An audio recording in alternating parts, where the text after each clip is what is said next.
तरकुंडी इलाके में भारतीय फौज की बड़ी कार्रवाई, लाइन ऑफ कंट्रोल पर धमाका खेज मवाद की बड़ी खेप की बरामद। बॉर्डर पर फौजी गश्त को नुकसान पहुंचाने का था दहशतगर्दों का मंसूबा। श्रीनगर के बाद जम्मू में भी एक आला सतही सिक्योरिटी जायजा meeting, lieutenant governor Manoj Sinha ने की सदारत। जम्मू सूबे की सिक्योरिटी सूरत हाल पर तफसीली ब्रीफिंग।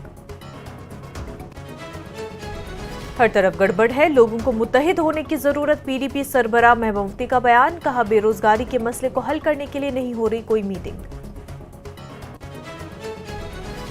रियासती हैसियत की बहाली के मामले पर किया है मरकजी हुकूमत ने लोगों के साथ धोखा। जम्मू कश्मीर कांग्रेस के सदर तारिक हमीद करा का बयान। मरकजी हुकूमत ने कराई है मुनासिब वक्त पर रियासत का दर्जा बहाल करने की यकीन दहानी। बीजेपी जम्मू कश्मीर के सदर सत शर्मा का बयान।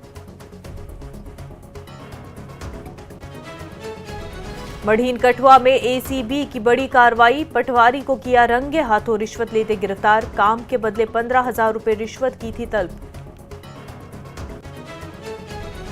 राजौरी के बगला जंगलात में भड़की खौफनाक आग ने वसी इलाके को पहुंचाया नुकसान। जंगलात में फायर फाइटिंग ऑपरेशन अब भी जारी।